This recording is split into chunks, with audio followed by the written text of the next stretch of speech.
ഓം പരാശക്തി നമ. ആ യുവാവ് ജനിച്ചതും വളർന്നതും അമേരിക്കയിൽ.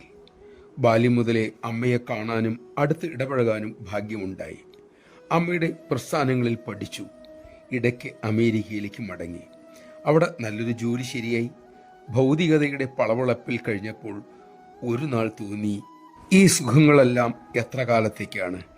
ഇനി ഇതിനേക്കാൾ നല്ലൊരു കാറ് വാങ്ങാൻ തോന്നും. അപ്പാർട്ട്മെന്റ് മാറി വീട് സ്വന്തമാക്കണമെന്ന് ആഗ്രഹം ഉണ്ടാവും. ഇതൊരു അവസാനം കാണില്ല. ഈ പറഞ്ഞ വസ്തുക്കളിൽ നിന്നൊക്കെ എന്ത് സുഖം കിട്ടാനാണ്? ഈ ചിന്തകൾ യുവാവിനെ തെല്ല് അലട്ടിക്കൊണ്ടിരുന്നു.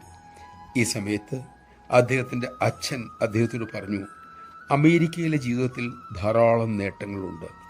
മാത്രമല്ല, നിന്നെ അവിടെ തന്നെ തളച്ചിടാനുള്ള സുഖകരമായ കെണികളും അവിടെ ഉണ്ടാവും. പക്ഷെ നീ അമ്മയോടൊപ്പമാണെങ്കിൽ ഞാൻ നിന്റെ പ്രായത്തിൽ വീണ കെണികളിൽ നീ വീഴാതിരിക്കും. നീ തന്നെ ചിന്തിക്കുക, നിന്റെ വഴി തിരഞ്ഞെടുക്കുക, അതിൻ്റെ ഫലവും സ്വീകരിക്കുക. നമഃശിവായ.